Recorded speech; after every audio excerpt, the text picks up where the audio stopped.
Nagsisimula sa pamilya ang pangangalaga ng kalusugan ng mga bata. Kaya nga mahalaga ang papel na ginagampanan ng mga magulang ng mahigit 200 batang kasama sa ating Give a Gift, Feed a Child program sa Urbistondo sa Pangasinan. Ilang pamilya ang aming nakilala na nakatuklas ng lunti ang yaman sa kanilang bakuran. Tunghayan po ninyo. Masigla, masaya at puno ng pangarap. Hindi mo akalain ang mga bibong batang ito ay nagmula sa Barangay Giteb na pinakamahirap na barangay ng Urbistondo, Pangasinan. Matapos ang 1.5 buwan sa feeding program, heto na sila.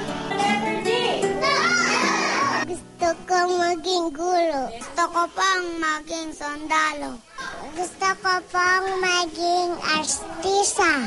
Nung pagdating ko dito, first time po magturo ng kinder. Talagang matamlay sila. Nung nagsimula yung feeding program namin, 100% ang attendance namin. Pinakamatanda sa kanila si Billy Joe. Hindi sapat ang kanyang 20 kilong timbang para sa edad niyang 12. Kulang pa ng 4 na kilo para maging normal.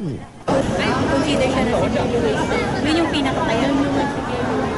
Nakita namin yung sitwasyon niya na talagang payat na payat siya. Tapos nangangailangan talaga siya ng tulong.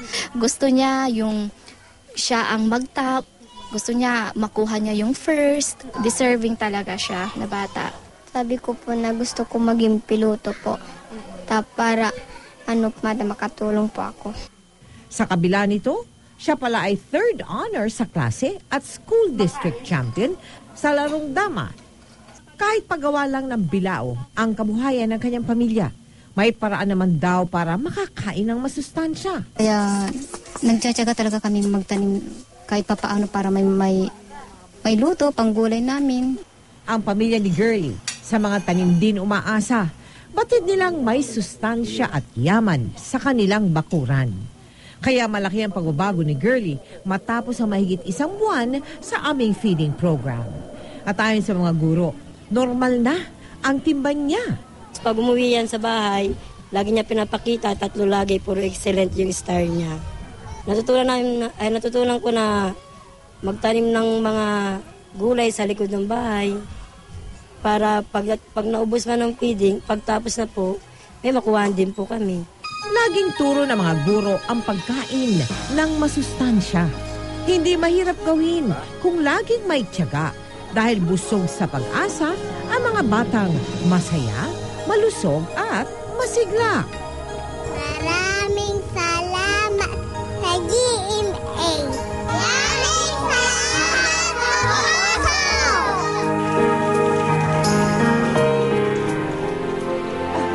Tunay napakasaya na makita ng mga pagbabagong dulot ng ating mga project, lalo na sa mga kabataang tulad ng ating napanood. Kaya po taos-puso kami nagpapasalamat una-muna sa mga guro, mga volunteers at donors na naging bahagi ng ating Give a Gift, Feed a Child program. Samantala sa mga nais maging bahagi ng aming mga projects, maaari po kayo magsadya sa aming tanggapan o magdeposito ng inyong donation sa aming mga bank account o sa anumang sangay ng Cebuana Lowolier. Maglagon sa www.kapusofoundation.com.